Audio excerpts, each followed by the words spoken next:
What up, everybody? Welcome to Legacy TV and the Convo podcast. And you guys know we keep it over here, the best of the best. We bring you the best coaches, the best fighters. We've been on the road lately. And, you know, this is a young gentleman that, you know, when I was coming up and training with my coach, you know, through the grapevine, there were some kids that we used to hear about. We used to hear about, like, yeah, you know, at this school of Joe's, there's this guy and that guy. So I would always hear stories about this young kid. And I was like, man, I didn't get to see him too much. And I was starting to get to the higher belts. And then I finally start to seeing him compete. His name, I'm not going to tell you his name yet, but what I'm going to tell you is when I did see him compete, I was reffing at the time. And when I was reffing at the time, I was like, okay, this is the up close and personal look I get to see of this gentleman.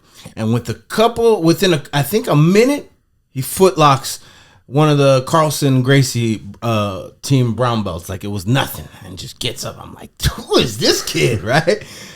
Full circle, he ends up coming to the UFC, fighting in the UFC. Great MMA career, was on an amazing tear. I got my brother. I consider his father a brother, a little brother, family member, part of our Team Herrera clan that we value so much. I got Johnny Munoz Jr. in the house today. What's going on, my brother? Good, man. Hey, I'm glad to be on the show. I know we've been talking about it for months, trying to get this scheduled in. Yeah. So, yeah, man, I'm excited to be here. And then you brought up some interesting moments. I mean, it seemed like it was just yesterday, but it was like, I don't even know, maybe 10 years ago, if that. Long time ago. When you were a brown belt, I mean, it was a long. I remember it was at a high school too. I think it was at, I believe it was at University High School in Irvine. Yeah, and that was the first chance I got to be up close to see you like compete. Like, I'm like, okay, let's like, you know, I've been hearing the stories. Let's see, like, I'm like, woo! And you know, no disrespect for any other team, but you know, there's always like this little bit of, you know, we want to beat that team when we go against them. So when I saw you, I was like, you know, you walk away with like, yeah, that's my boy right there. You know, that's my family right there. You know, so yeah, bro. It's a pleasure to have you on the show. Thank you for coming. No, man, it's an honor to be here, and let's crack this show. I'm great to be here. You got a lot of guests on here, so I'm glad you're doing your thing. Yeah, I appreciate you, bro. This is your house. Like I said when you got here. Let's get started off the bat, because there's a lot that I don't know. I know about your father, you know, a little bit, you know, because he was more my generation. But coming up, like, tell me, where'd you grow up at?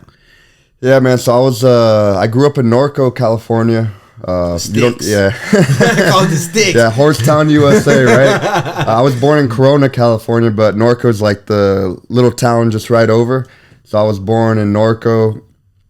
Basically grew up like everybody. Oh, where'd you grow up? But when people ask me like where I was raised, I grew up in the garage, man. Like that's where my dad had his first gym. You know what I mean? He was training with Grandmaster Joe Morera at the time, but also doing his own thing in the garage, teaching. Had his buddies coming over and, you know, teaching them, training them. That's how like our team really got started in the garage. In the garage, yeah. Like, the old school days. Yeah, old school, and small little thing that like everybody used to go through. I remember like as a kid seeing Tito Ortiz in there, Rampage, Rico Rodriguez. Is like I remember that as a kid, and so I mean I started in that garage, and that's where I was born and raised, man. You know what's amazing is like the humble beginnings, you know, like that's like a lot of people don't know, like, but back in the day when Johnny started, you know, like people were traveling to go to find like hour and a half drives to go find a black belt to learn jiu-jitsu from. It wasn't like everybody like it is now where everybody's got, like, you could go, bro, in Orange County. I mean, there's jiu-jitsu on every corner. It's like McDonald's now. It's crazy, right? It's like, but back in those days, bro, it wasn't like that. And, you know, so that's why I understand there was not just your dad. There was many people that used to drive to come to our gym out here and train with Master Joe. Yeah. And then they would take it back, take what they're learning, find some people to train. It's how it's supposed to be. Yeah. You know what I'm saying? Like, and that's how it spread so much. Master Joe like spread a lot of jiu-jitsu like that. Yeah. So that's crazy. So you're since a baby, basically, you were on the mat already. Yeah, man. I mean, basically as a little kid rolling on the mat, And I'm gonna tell you, like I always tell this to people, I hated doing it, man. Like my dad was like hard on me growing up, but I hated doing it. But he made me, it was mandatory to train twice a week, just so I knew how to defend myself, develop confidence, prevent bullying and all that stuff. I was never picked on as a kid. I mean, the jiu-jitsu, it helps you, but let's say if I didn't do that, it could have been an issue. You never know. Right. And I know bullying's a big thing. But yeah, I hated doing it. I was like, I don't want to do this. I'd rather do something else. But, you know, my dad's like, there's no negotiation with him. Like, as a kid, I was like, I had fear of my father in a good way. And, like, when I say that, I always think kids should have a, you know, fear of their parents a little bit. At least, fear. yeah, a healthy fear. At least their father. You know, their father's always like the harder figure. Mom's a little more lovey. You know what I mean? Absolutely. But I think it creates character. And, yeah, I mean, I hated doing it, but I mean, I thank him for keeping me in it because I mean, I made it to I won jiu-jitsu championships and sport jiu-jitsu. You know, I made it to like UFC and all that. Like, if he didn't keep me in there, I don't know what I'd be doing right now. You know, bro, growing up in an area where there's poverty and stuff, you know, boys are forced to become tough. Yeah, they're forced to fight, forced to.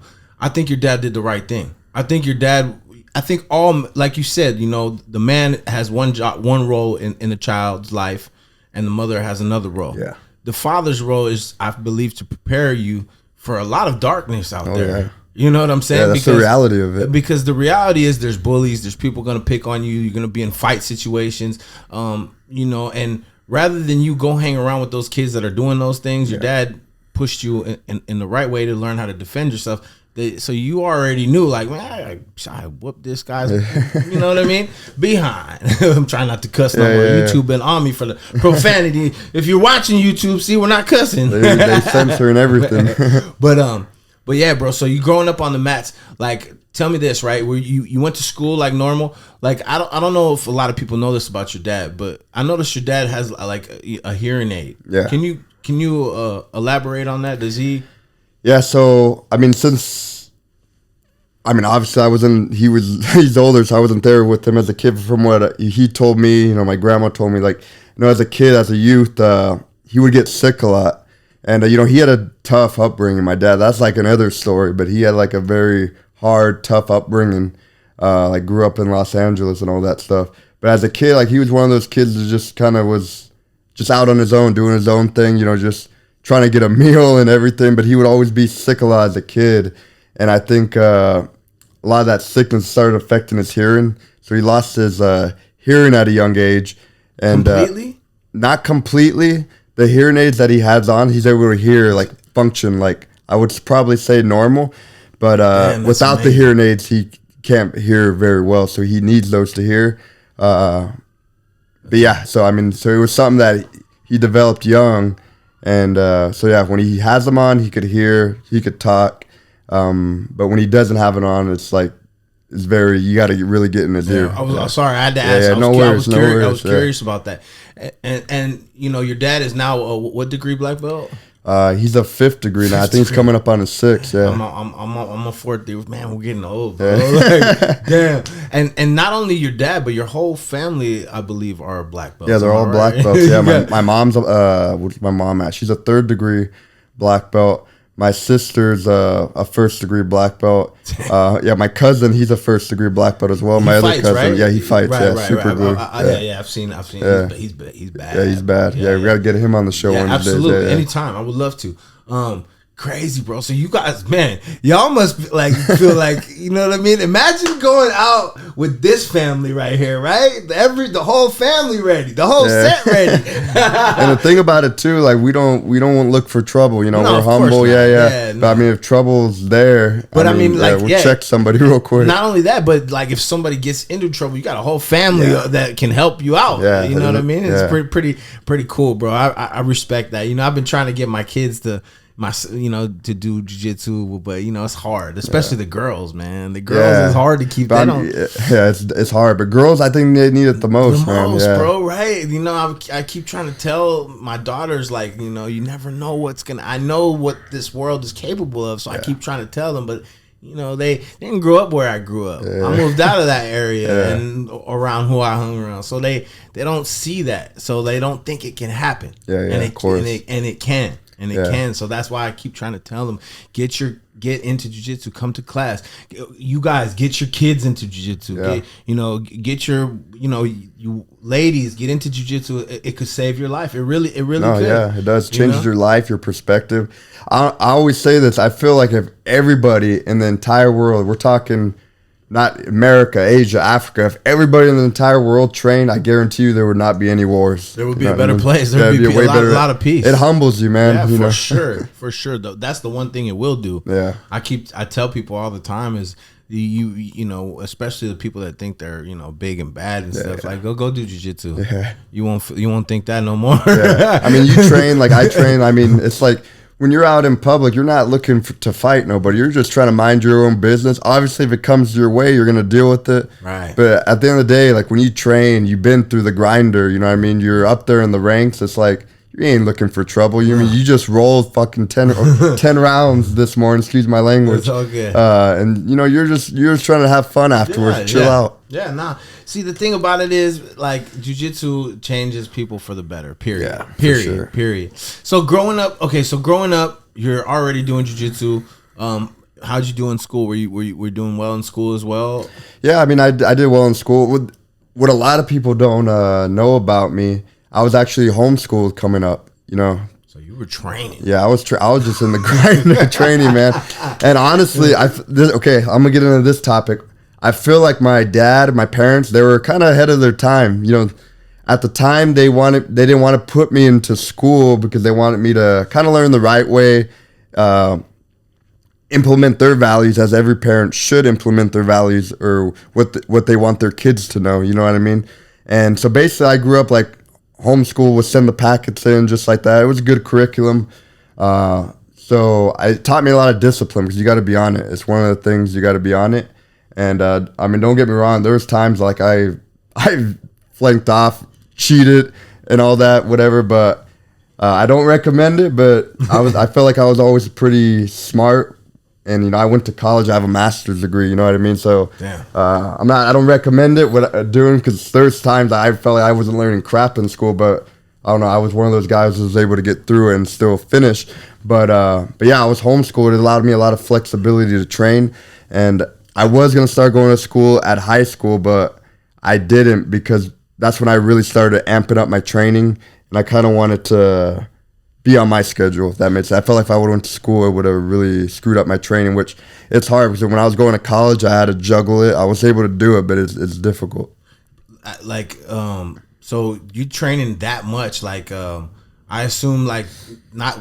Because a lot of people get their social life from the school, right? Yeah. You know what I'm saying? So I just kind of want to relate this to the audience. So being homeschooled, right? Yeah. Versus going to, a normal school. Because when you go to a normal school, you develop a certain group of friends, a certain group of they might be good, they might not be, they might be athletic. You never know what kind. Yeah.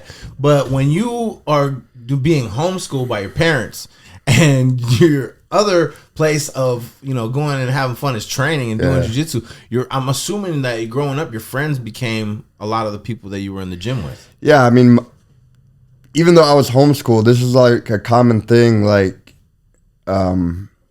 It's like, okay, how are the kids gonna have a social life, right? But jiu-jitsu gave me a social life. So I was never. Don't get me wrong. Like I remember as a kid, I was homeschooled. There were some kids that I knew they were homeschooled, they were like weirdos, socially awkward, you know what I mean? Just different, like what's wrong with this kid? But me, I was always I was outgoing if you talked to me. Yeah. But if nobody really talked to me, I was just cool. I'm kind of the same way now. I'm outgoing, I could talk to people, but at the end of the day, I'm kind of a loner. I like to be left alone. Yeah. But if we connect, we're talking, I could get going. I'm the same. You know what I mean? I'm the quietest person in the room until you start talking. Yeah. Same thing. So, I mean, that was my social, was the jiu-jitsu. Yeah. Also, I stood a lot of time at my grandma's, and there was always kids around the neighborhood, so I would mingle with those kids. Some were cool, some were crapheads, you know what I mean? You never wanted to play any other sports, Johnny? No, I played a little bit of soccer, but that was basically it. I never was. Yeah, it was never. I didn't like jiu-jitsu in the beginning. You like to strangle grown men. Then I started liking it. Yeah, I like to strangle guys, and that is fun. For those of you that watch the show that don't do MMA or jiu-jitsu, it is. Yeah. I was trying to explain it. it can get frustrating sometimes if you're on the not the hammer all the time and the nail, but it feels good to choke somebody. You've had a hard day at work, go to the gym and choke somebody out, and you'd be like, when you walk off that, am I right? Yeah, it's a big stress reliever. Yeah. There's a lot of guys I work with to come in. Like I'll do like one-on-one sessions with, and it's a good stress reliever for them. So it works out. And even if you're losing, you're like trying to get somebody off you. By the time you're done with that losing round, you're like, you don't got it in you to be upset no more. Am I right? So it's like, for those of you that don't train, best stress reliever, go train a jiu-jitsu class. Oh yeah. Okay, so no sports really, a little bit of soccer. Tell me, what age does your dad start putting you into competition? Okay, so I started training at 5 years old. I didn't do my first competition till 12 years old. And like I think I really started liking it around 9 years old, because I used to always go with my dad. And even this is back then, UFC was on, I don't know, maybe 3 times a year, if that. Back then, a lot less. Now it's every weekend. Can't keep up with it. Yeah, you can't keep up with it. UFC and Pride were on. If you combine the two, what you had, like maybe, I don't know, 6 events, if that, a year, if that. And they were all good. Yeah, all good Am cards. I right? Yeah, all good cards. That's the thing about the UFC that's changed. Like when you used to watch it back in the day, bro, you knew every fighter. Yeah, damn near, right? They were all like popular for some reason, and every fight was exciting. Now it's like, this guy's from where? Yeah, who's like, this guy. Damn. but I mean, that's where I started liking. Like especially Pride. There was something about Pride back then. I don't know, the way the show was, the way they showed their fighters, the walkouts, all that. I was like, oh man, that looks cool. Yeah. And I was like, I wanted to do that. So that's when I really started finding the love. But it was more I wanted to do MMA. But obviously I was a kid, couldn't do it. But my dad was, hey, just do jiu-jitsu. We got to compete, whatever. And I think, honestly, I never told nobody this. I think I wanted to do MMA because as a kid, I watched a lot of WWE. Stone Cold Steve Austin was my favorite wrestler. Oh, yeah, I was like, man, this motherfucker badass. You know what I mean? I love the WWF too. Yeah. But it was WWF in my day. Yeah, WWF. I remember it as WWF as well, but then it changed later. But I don't know. It was different in the late 90s. Yeah. You know what I mean? Early 2000s. Hulk Hogan and Ultimate Warrior. Yeah. Bro, I used to want to put paint on my face like the Ultimate Warrior. Yeah. I was there too. Yeah, the charisma they brought. So I was like, man, I want to do that. But then I started watching the Pride fight, and I was like, wait, I'm already doing the jiu-jitsu. That looks the same. As a kid, I didn't know. It was like, that looks similar. I'll do that instead. Whatever. And then, so I was like 8, 9 years old thinking this. So I started doing jiu-jitsu, and I remember other kids would come in. Like, I was a yellow belt at the time. I got my yellow belt at 9 years old because that was like the age limit back then. And yeah, I remember these other yellow belts from another gym would come in, and their dad like hyped them up like they were these great badasses, like they were just killers or something. So I went with them and ended up beating all of them. Yeah. So my dad's like, he's good. He's good. Yeah. And then that's what really, okay, I'm ready for a competition. If these guys compete a lot, and I'm beating these guys, I'll go compete. And then I remember doing my first tournament at 12 years old, and that was in San Francisco. That was a long drive, and won my first tournament there, and that was like a cool experience. And back then, kids jiu-jitsu was different. You literally just show up, they line up all the kids. All right, you guys look about the same size, put them together. You know what I mean? There was no weight classes. Same, man. It's changed. People that it's better now, but it was like way better. Yeah. But there wasn't as many tournaments. The kids things is the kid. Have you seen the kids these days, Johnny? A lot of them, yeah. They're insane, yeah, they're good. The level is like climbing. You know what I mean? Yeah. Okay, so you start. Go ahead, keep going. Yeah, so I mean that was at 12, won my first tournament there. And right off the bat when you won, you were like, oh man, what was that initial feeling? You're like, it was a good feeling. I was like, man, like you get that confidence, like, man, I want to do this again. And like competition's one of those things, like I don't care who you are, everybody gets a little nervous. You know what I mean? Oh, yeah. I bet the nerves is good. I always tell everybody, like, you need to have nerves, because I'll tell you, there was a couple tournaments I've done where I wasn't nervous and lost. You know what I mean? Just because you just go in there too, like, whatever, I'm the king, you know what I mean? You get caught by a fluke. But so the nerves help you, keep you alert, you know what I mean? It's like you're more aware of what's going on. You're able to fight out of things. It's weird to explain, so it's always good to be nervous. You're more on point. You're on your P's and Q's. Yeah. You're conservative. You're really... Exactly. Yeah, everything counts. Because, it's... I try to explain to the people that don't compete in, like, especially jiu-jitsu, like, they roll a lot and they could roll for hours and never get tired, but it's so different when you get out there. It's different because you got people watching and the pressure. And the guy you've never rolled with, so you don't know his game. Yeah. He's not your friend. He wants to win. There's just somebody there with the camera. You know what I'm saying? Yeah. Go, Johnny! You know what I'm saying? So it's like there's a lot of different elements than it is when you're just rolling on the mat. So like, you gotta be dialed in there. Yeah, you have can to get thrown on your head too these days. Yeah, you gotta be on point. Yeah. And I mean, that's how I really started. And I started like doing like back then, like the Grapplers Quest tournaments as a kid. I remember you could do knee bars and all that stuff. And you guys, of course, were training gi and no gi. Yeah, gi and no gi, yeah, both.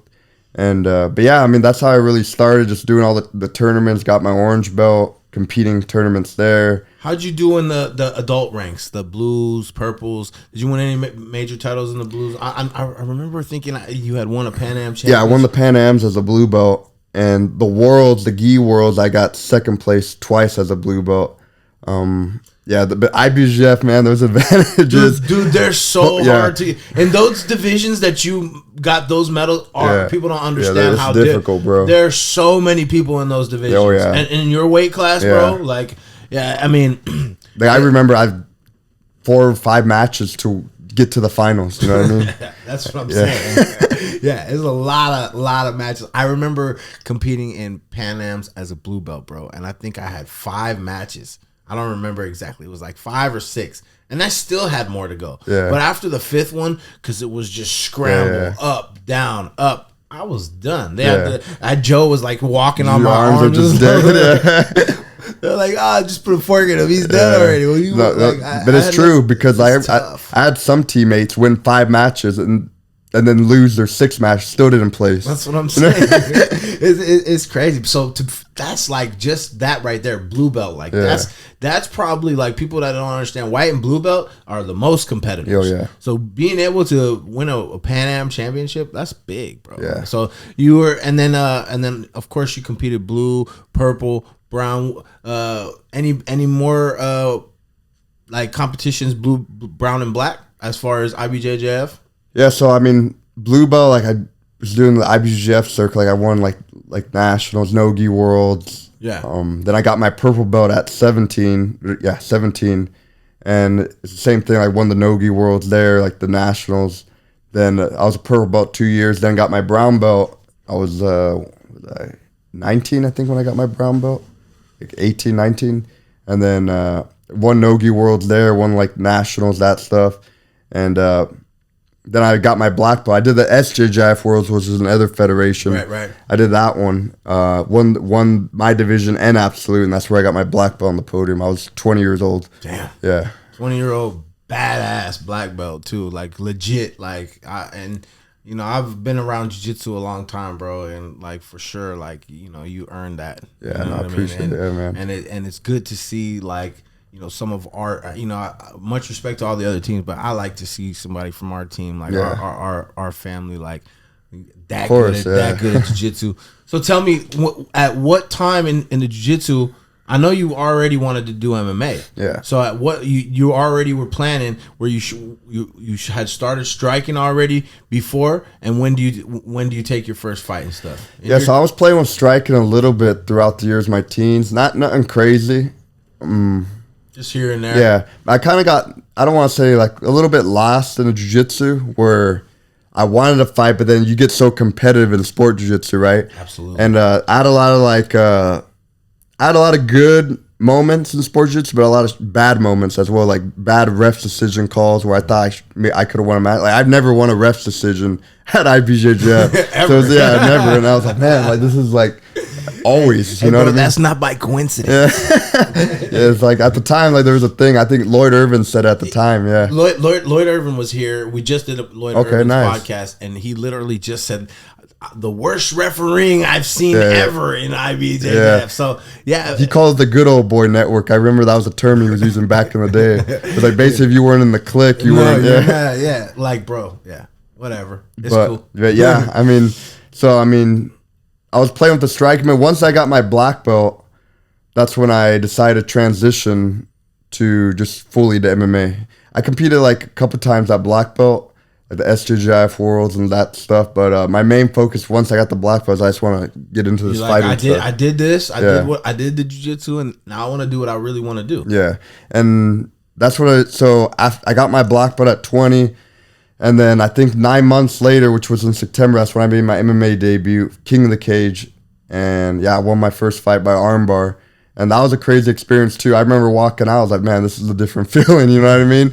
Like MMA, like this is like Miyagi says, this is real now. Yeah, this is real now. Like the people there, like, damn, I'm gonna be locked in this cage right now. Like there's people watching. Like I could bleed here. I could get it's real. That's the scary part about it, because that other guy's trying to hurt you, and that other dude was just swinging, coming blazing. But I just was moving. I remember throwing a head kick. I threw a right hand, and he got close, and that's when I clinched him up, took him down, armbar, I popped his arm, and then. But yeah, that was my first fight, and all my fights before UFC were in King of the Cage. King of the Cage, yeah, which was a good organization. And let's speak on that. Like, yeah, great. Shout out to King of the Cage. I remember going back in the day with Chemo.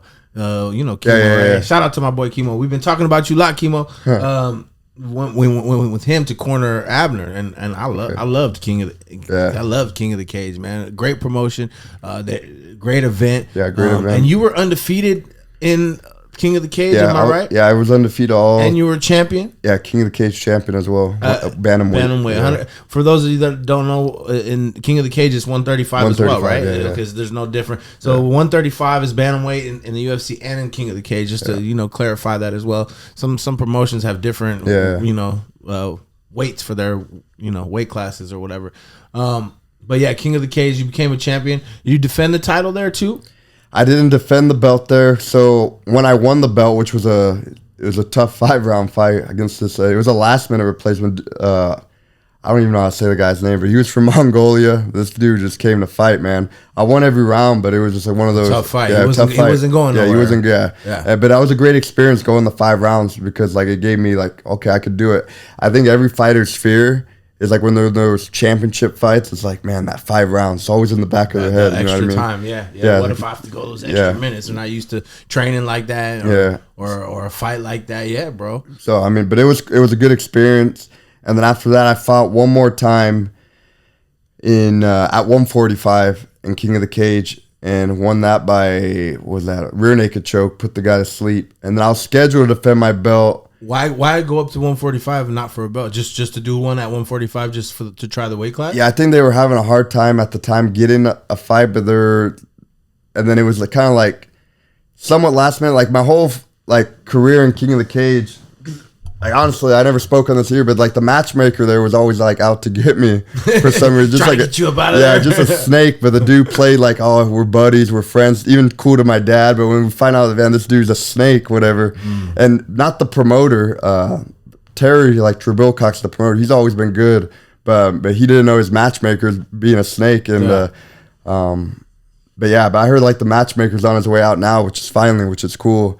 Because I don't know, I feel like you shouldn't mess with people's careers, man. You know what I mean? No, absolutely. But this dude was trying to like be a friend, but always like looking to get me beat from behind the scenes. But I was always ready, you know what I mean?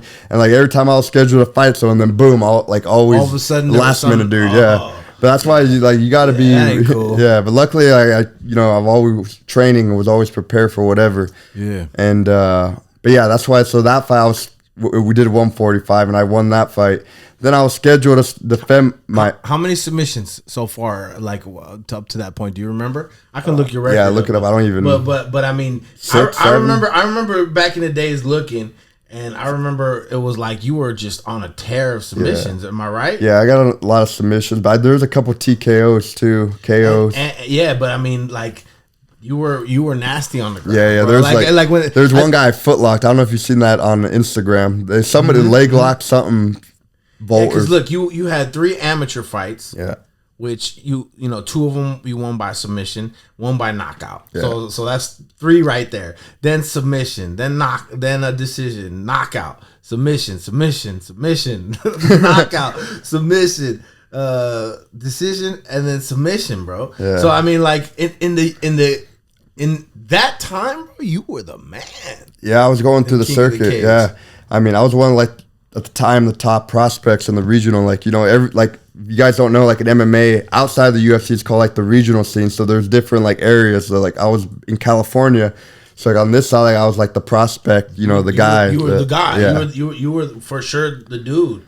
So take me through before we like, you know, move on from King of the Cage. Take me through your favorite memory from King of the Cage, because that was a big part of your career, the early part of your career. What was your favorite fight? Maybe favorite submission that happened there. Go ahead. Well, my favorite fight, it was probably between, I think it was my last amateur fight, because they did it at the time. It was called the Citizens Bank Arena. Now it's the Toyota Arena, which is a pretty big arena out in Ontario, California, in the Inland Empire. Arsenio White. Yeah, Arsenio White. Yeah, that. And so that stadium was filled, but it gave you a UFC feel, the way the stadium was, just everything about it. I was like, man, this is like big, a lot of people here. And after I won that fight, I think I sold 500 tickets for that fight. You know what I mean? And I was always a big ticket seller, but I won that fight in under a minute. And I remember I jumped over the cage and I went into my section of the crowd, and the commission was running after me, but I went in there. And that was just like a crazy moment. You know what I mean? That's one of the moments I really enjoyed. That's awesome. So you were doing the jumping out of the cage before they started doing it. So now when I see guys doing it, it's funny. But yeah, I was doing it. And another moment when I won the King of the Cage belt, and that really meant a lot to me, I think, because like I said, like I was always with my dad watching fights. I remember King of the Cage back in the day. So to win like that promotion's title really meant a lot. And King of the Cage was like, a lot of people don't know this, but it was one of the top shows.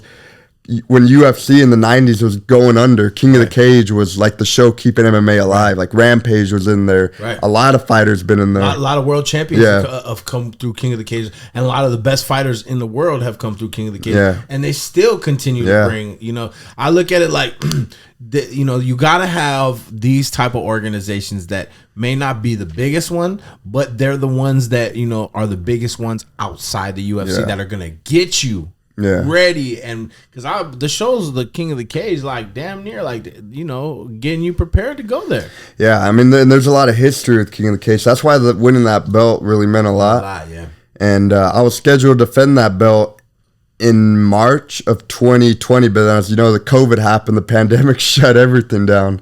And then around that time, that's when my manager, Iridium Sports, Jason House, he was telling me be ready, because like UFC was doing the Fight Island thing, and UFC was even shut down. But then I knew about the Fight Island thing before it was even posted. He was saying they're just looking for guys. So at the time, like they were thinking about just signing guys just to put fights on. You know what I mean? Keep it going. But then something happened, and boom, Fight Island came back. Then eventually I had to get my shot, which ended up being in Vegas in August. Your first UFC fight, which was last minute too. Nathan Munoz. Yeah. Nathan Munoz.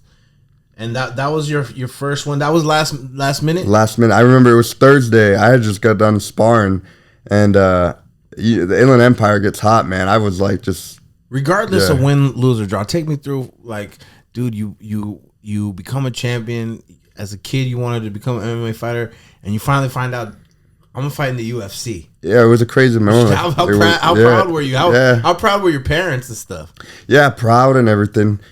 It was a cool moment, but at the same time, like, I didn't want to make the mistake, because I see this celebrating. Yeah, I see a lot of guys, they get signed and they're celebrating, like, mama, I made it. They're having parties. But I'm thinking the job's not done. Yeah, now you got to go fight the best people on the planet. Now you got to fight the best guys on the planet. But so my experience was very quick, because I didn't have a fight week. Literally, my manager calls me Thursday, 6 p.m. Hey, you want to fight? And I'm thinking, okay, let me talk to the team about it.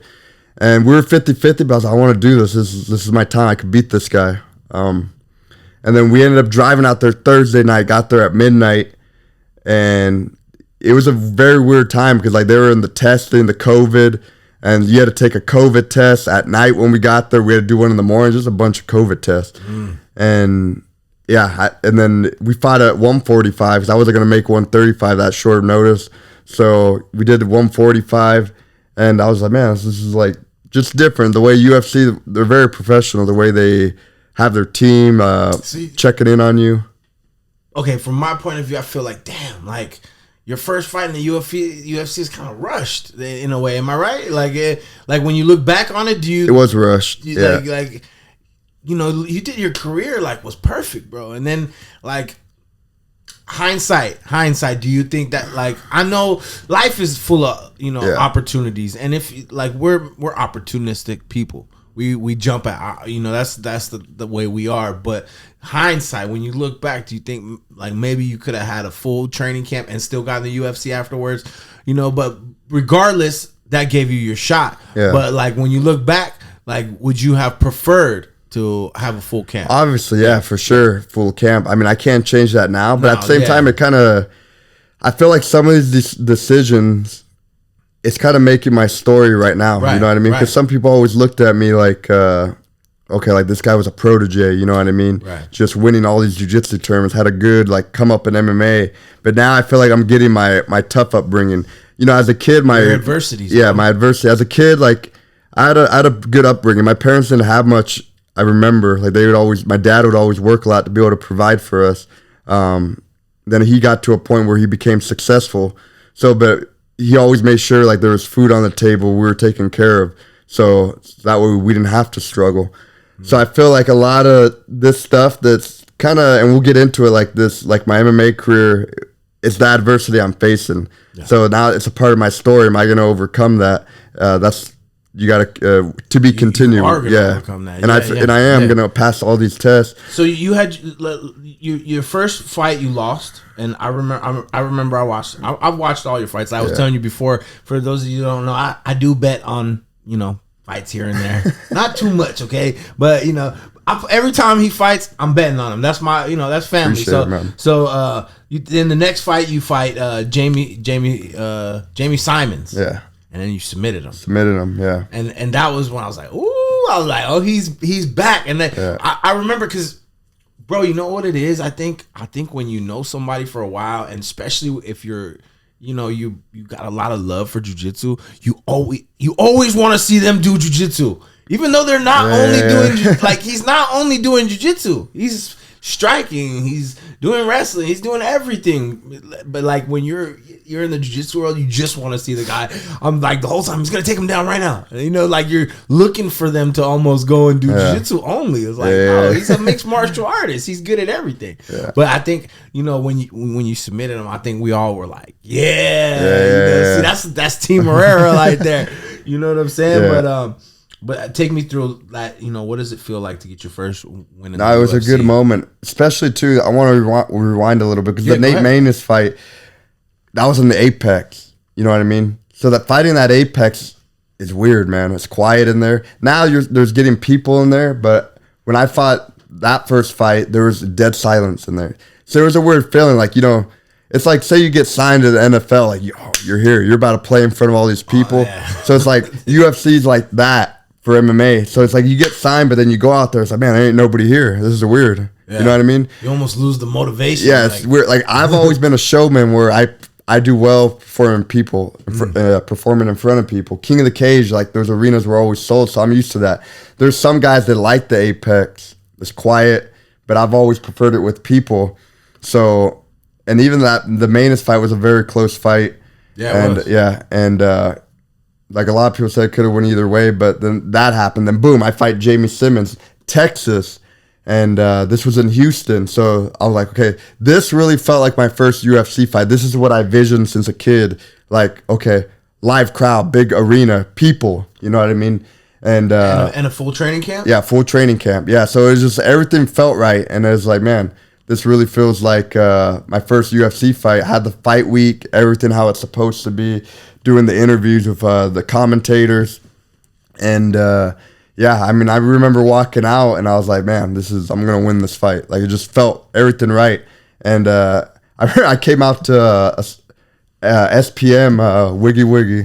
Yeah, because I was he's from Houston. Yeah. And I remember the crowd just going ballistic. And there's a lot of Mexicans out there, you know what I mean? Yeah, so I was like, this is good. And I remember they're booing him, Jamie Simmons, which we didn't have no bad blood. He seemed like a humble guy, but they were just booing him, I think, just because they just, because you came out to the right. And then, but so I won that fight. I was like, man, this is great. I'm here.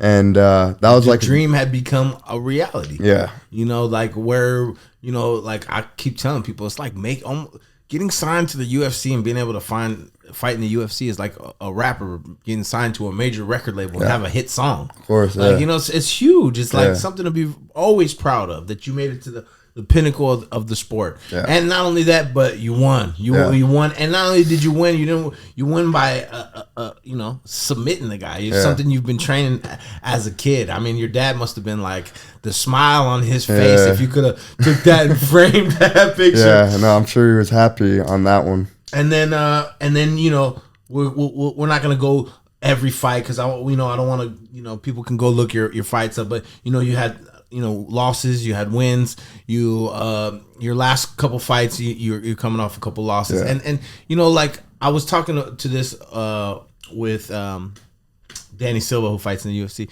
It's like, you know, in MMA these days, like when you guys are the best of the best, it's so easy to lose. Yeah, it's hard to win and very easy to lose. Am I right? No, There's so many ways to lose. So it's like the respect is still there always, regardless of your losses, because that's what makes you in MMA, is learning from your losses. And all the best guys, you know, there's of course the one guy out there, you know, that had a perfect record, but there's nobody really like that in MMA. Yeah, it's hard. If you look at it, and nobody, I believe that not too many people really respect that. Yeah, because he bowed out without really defending. You know, really. We're talking about Khabib. Yeah, bro. Like, okay, you got there. Now what? Like, well, it's true. I mean, I like Khabib. You know, like, but it's always kind of like, I know his father passed away, and it's, you know, that's his decision. It's cool, but you still, I feel like he had a lot more to show. Yeah, you didn't. Yeah, I think so too. Yeah, like he was good, but. I mean, let's be honest. Like, nobody knew or cared who Khabib was until he beat Conor. Right. That's when, like, okay, Khabib blew up. That's when he was getting that momentum. Right. Then he fought like a couple of more times, but then that was it. Right. You know what I mean? And I think if he didn't fight McGregor, he wouldn't be in the conversation. Right, but I just feel he had a lot more to show. We'll never know now. No, yeah, exactly. And that's the thing, right? And he tucked his tail and went home with the ball. He got his, we say, he grabbed his basketball and went home. Exactly. But hey, respect to him. That's his decision. But I think in the MMA world, just keeping it real, like people don't respect that. Yeah, people don't respect, like, people want to see you go through adversity. People want to see you lose. People want to see you come back after your loss. Like, I think that's what makes your story different. You know what I mean? Think about any great. They've always had an adversity. You know what I mean? Absolutely. Like Muhammad Ali. Yeah, but people think talk about Muhammad Ali like he was undefeated, bro. Yeah, he was. He lost too. Yeah. but I mean, it's that character that people love, bro, and that's what I that's why I wanted to, like, I was looking on your Instagram and I noticed, because I didn't really see you do too much media as far as after the UFC. I honestly didn't even know that you had stopped fighting for the UFC. Yeah. And I seen your post, so I was like, damn, let me hit the homie up again and, you know, bring him over so we can kind of all be up to date. Yeah, well, there's a good way that I could, like, address it more. Yeah. So, like, UFC, like, it was a great experience, and just so everybody knows, like, everybody that fights in there, like, you guys got to, like, take their hat off to them. Like there's been guys, I had friends in there, like, some are in there, some not in there no more, but you got to respect just, like, every fighter that steps in the UFC. You got to remember they were the regional champ wherever they came from. You know what I mean? So, like, how MMA works, you know, you maybe fight amateur, because now amateur is bigger. Then, okay, you're doing good. You get out of the amateurs, which now it's harder. Then you go pro, which is the next step. And then now, like, winning a few fights, okay, that's tough. Now you're kind of a prospect in the regional scene. You fight for a belt, whatever.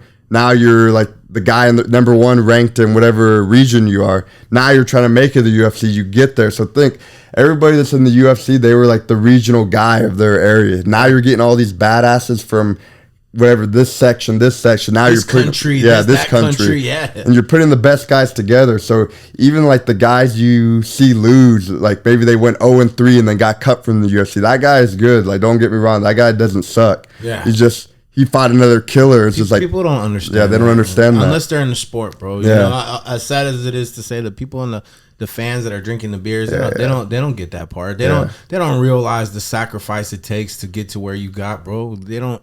It's you tough. know what I'm saying? Like the nights when you couldn't walk because your knee was popped, or your arms hyperextended, or you're just exhausted from all the training, getting ready for a fight. I mean, people don't see that. So but I believe the fighters out there is what counts. The respect, the people that are actually trained, you get the respect from them. Exactly. You know. So I mean. So I learned a lot in my UFC career, and like this is stuff like I could give to like fighters coming up, like, hey, like whatever, like do this, maybe don't do that. So it's like it built me up as a character, and my last fight was in the UFC was in October, which is that fight really upsets me because it was a fight I totally could have won, but and I dominated the first round, but it was just. Yeah, I don't really, that fight really upsets me because I know I was better than what I showed. But so it was one of those things, like I had a battle with myself, like, man, like, fucking better than that guy, you know what I mean? And so after that, like, happened, like, I was healing from some injuries, and then I was kind of like, man, like, this is not depressed because, like, I'm hard on myself, but, like, I don't really believe in depression. I really believe it's, like, how you handle things, you know what I mean? I feel like if... like as a man, like I'm very big on masculinity. You know what I mean? Every day something happens to a man, but you got to get up. You're a man. Like get up and keep striving. That's what makes you the man. You know what I mean? Otherwise, if you just fall in a hole, like nobody gives a shit. So it's just like I was going through that. Okay, how could I reevaluate, come back, like just do things better? So I was recovering from injuries, and then like I think it was around December, there was a fight card UFC had, and I don't know, correct me if I'm right or maybe look it up, but I remember they were supposed to have a fight card in December in South Korea. Oh yeah. But then it got canceled, I think because they lost their main event, and that card was like I want to say a curse card. They were losing fights all over that card. They moved it to the Apex.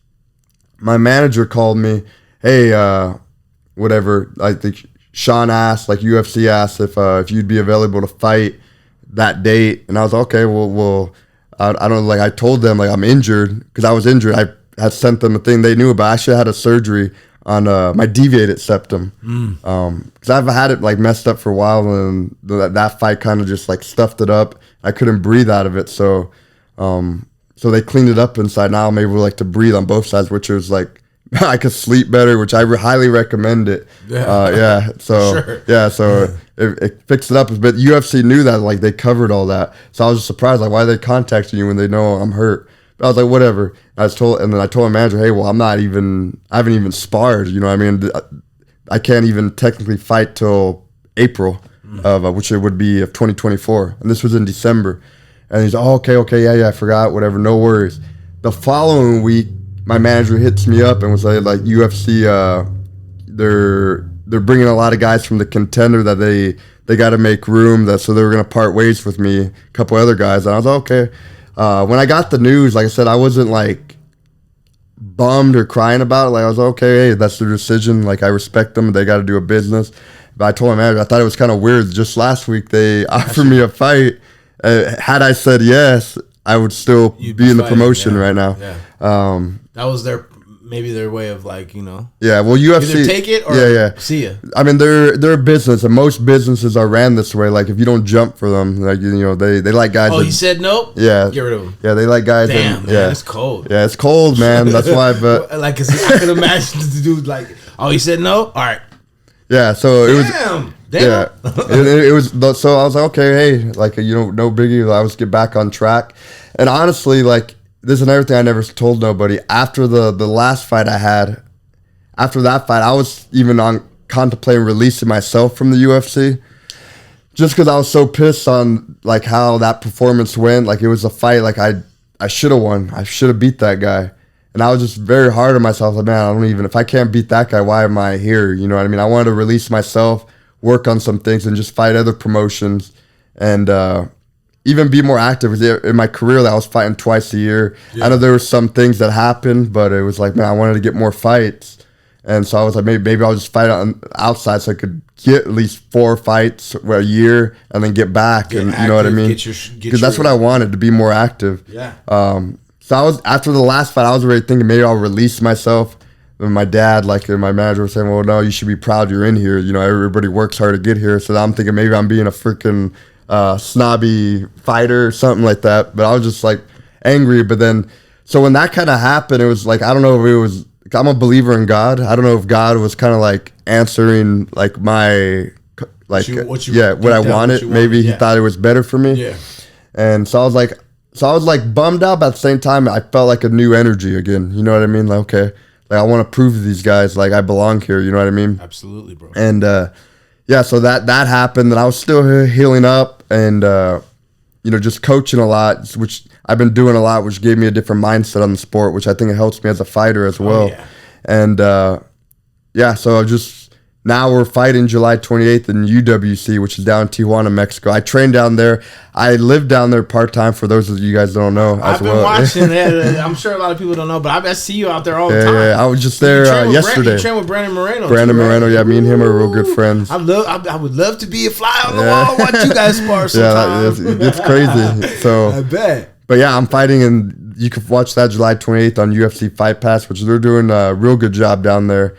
My cousin Super Glue, he's 11-0. What's the date again? July 28th. July 20th. Guys, make sure you check the link in the description. I'm gonna put all the info for his next fight on there. So if you can't remember it, if you want to see Johnny's next fight, you go and check the link in the description. Keep going. Yeah. Super Glue, your cousin. Yeah, he's my cousin. Well. Yeah, he's still undefeated. He's still undefeated. 11-0. He should be hopefully, I don't know, UFC, hopefully by beginning of next year. What's his record right now? Do you know? He's 11-0. Yeah, he's a flyweight, 125. And it wouldn't surprise me if he gets signed directly. He's a beast, bro. Yeah, he's a beast. I'm looking forward to seeing him in the UFC as well. Yeah, so we'll get him over here, bro. Yeah, We'll talk about that off camera and stuff. Yeah. But yeah, but so this fight, do you know opponent yet? You just know the date. I have an opponent. They haven't released it, so don't release it. Yeah. It's all good. But you know, if you find out and they release it before, we'll put it in the description so people can see. But at least you know it's July 20th.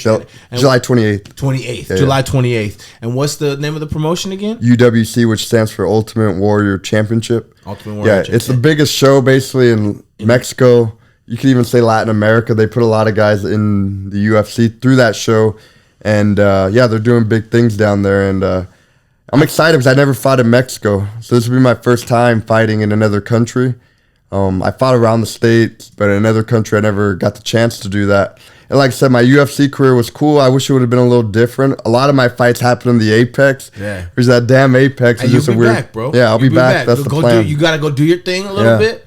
Get some highlights, just like you were doing before, and you'll be right back. Yeah, so that's what I'm excited to put in the work to get back and really show everybody, hey, this is a part of my story, and I'm going to overcome all this. Yeah, of course, and that's what makes the stories even more valuable to people's hearts and stuff, bro, is because I think most people in life go through a lot of adversity. I think everyone does, and I think that's why people relate more to people that have been through it than those who get the silver spoon. Of course. You know what I'm saying? So, you know, that respect, bro. Like, you know, I think you're still so young, too. You know, you got the world ahead of you, and the UFC ain't going nowhere. Yeah. And you never know. You get a win, even get one win. Yeah. You know, you're already with the management. Shout out to Jason House. He still manages you? Yeah, he's still my manager. Jason House, where you at, bro? You're supposed to be over here. He's supposed to come through to do the show too soon. Yeah, he said he's going to come through. So, but yeah, outside of that, bro, how's the gym? See, for those of you that don't know, Johnny has a gym. It's a family gym. Yeah. It's in Norco still, am I right? California, and it's called Sequence. Shout out to everybody on the Sequence team. Much respect. Salute. Talk about a little bit about the gym and if people want to train and stuff, how to come there, where you guys are located, like, you know, a little bit, just shout out the gym and stuff. Yeah, I was like Sequence, my dad's gym, and how he got the name basically because you know Master Joe is always taught like in a sequence, the way he shows techniques and moves. Like, you know, you go to like some instructors, they're teaching you something on the back, and then okay, now we're in the mount, now we're passing the guard, all over the place. But Joe was always very structured in sequence. So my dad, obviously, that's how he learned. So the way he taught was in sequence, and that's how he named the gym Sequence. It's with a CQ Looks a little more cooler that way, dope, but yeah. C with the and then QUENCE, right? The logo's dope too. Yeah. And you guys are in Norco, and you guys they have kids classes, adults classes. You got a guy that fought in the UFC, like elite jiu-jitsu, and your dad's a badass too, and your whole family is. And is your dad the main one that's teaching the classes out of there, and you as well? Yeah. So. We got several coaches. My dad's like obviously is the main coach. I teach. My cousin Super Glue teaches. My sister, my mom are involved. So yeah, we got a lot of different variety there. A lot of good black belts. Yeah, a lot of good black belts. Yeah, a lot of killers in one family, all teaching. But yeah, so if you guys are in the Norco area and want to find a good gym to train at, go see Sequence for sure. Respect to them and your whole family, bro. Other than that, bro, couple more. I want to just before we get out of here, ask you a couple, quick questions. We know we got up to speed, like your upbringing. We got up to speed on the fights and all that. Everybody loves MMA, especially that competes in MMA. But you started in jiu-jitsu. Give me your favorite jiu-jitsu athlete, favorite fighter.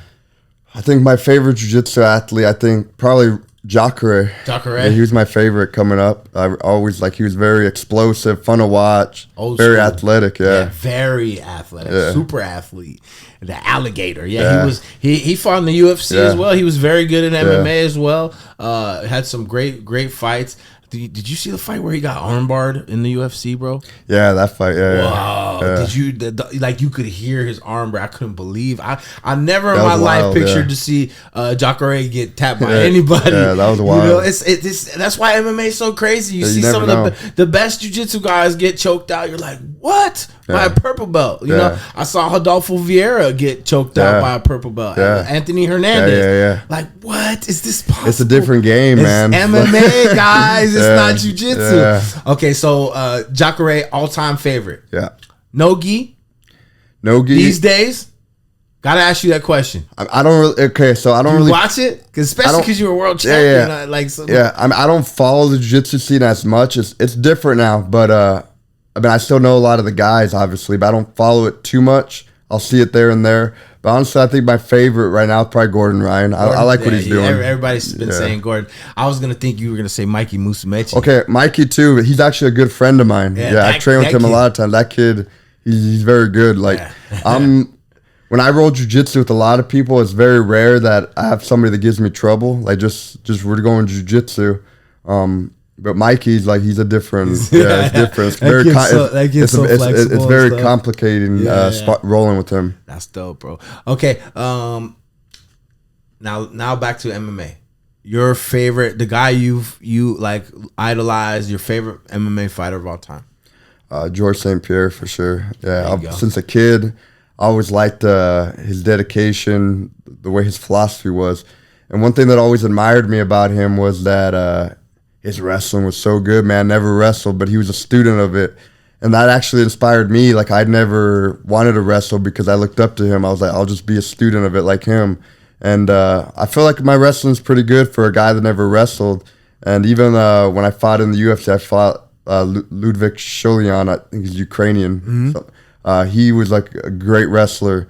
I think national champion of his country. And, back there in those Russian countries, those guys are good wrestlers. The best of the best. Yeah. But I took that guy down, and even in throughout my career, I've always been good on the wrestling, taking down wrestlers, jiu-jitsu tournaments, cross train. So I've always was a student of wrestling. I really like wrestling. GSP, for those of you that don't know, GSP, newer fans, GSP's old school, but he was one of the best. And one of the things I think that I loved about GSP, was just that he was so smart. Yeah. He fought smart, bro.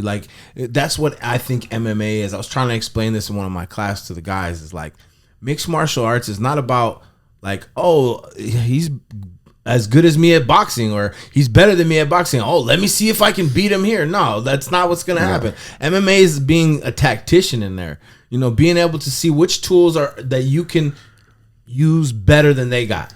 Exactly. It doesn't matter who's the best striker, wrestler, jiu-jitsu guy. It's who's the best at putting it all together. That's who's gonna be good or win fights. Completely different. Yep. Bro, this has been great. I want to ask you one question. I've been asking a lot of people before we get out of here, because I love jiu-jitsu. I got into jiu-jitsu because of MMA for sure. I was more the opposite. I wanted to do MMA. I didn't even know what jiu-jitsu was. Yeah, I'm like, oh, this is we're gonna go on the ground. This is okay, but I love it, and I feel like sometimes, especially these days, with the sport of jiu-jitsu getting so much bigger, the self-defense aspect and the real jiu-jitsu is being lost inside a lot of these gyms. True. And knowing your dad and knowing our family of people, we come from an old school guy. So I believe that our style of jiu-jitsu, and we incorporate a lot of MMA in the jiu-jitsu program, it's more applicable for MMA and for street fight and for self-defense. Yeah. And my question for you, bro, is do you think that like jiu-jitsu is kind of getting a little bit watered down these days by a lot of the teachers out there because of sport jiu-jitsu? No, I 100% agree with you on that. I think, you just watch MMA fights now. A lot of the jiu-jitsu guys are not transitioning over like before. Right. And a lot of it has to do with the sport evolved. You know what I mean? It's gotten better. Everybody, the athletes, everybody's learning a little bit of everything. And I think the problem with it is the sport jiu-jitsu aspect. And I think IBJJF has a lot to do with the changing the way the rules are, where guys are fighting for an advantage, which works in that rule set. But the problem with that is now you carry that over to MMA, it doesn't go over. It doesn't do nothing for you. Yeah, you're going to get hit in the face. You know what I mean? And punches changes everything. You get hit, one good shot, it's like, I didn't feel too good. You know what I mean? You got to do something else. And the problem with that style of jiu-jitsu is a lot of weight, trying to stall the position. But MMA is very explosive. Right. There's no stalling. You can't do that. You're going to get hit. That's why I wanted to ask you that, bro. Coming from a family of jiu-jitsu, and I know you guys are pure blood jiu-jitsu. Like, I just think we got our duty is not to let sport jiu-jitsu change what we're teaching in the gym, because these people need to also know how to defend themselves in case somebody's trying to. I won't want. What up, everybody? Want to take a quick second out of the podcast just to give a shout out to our sponsor, the best criminal defense attorney I know. The last time I got in trouble, I needed somebody that was going to look into my case and actually fight for me and get me the best deal possible, and he did that.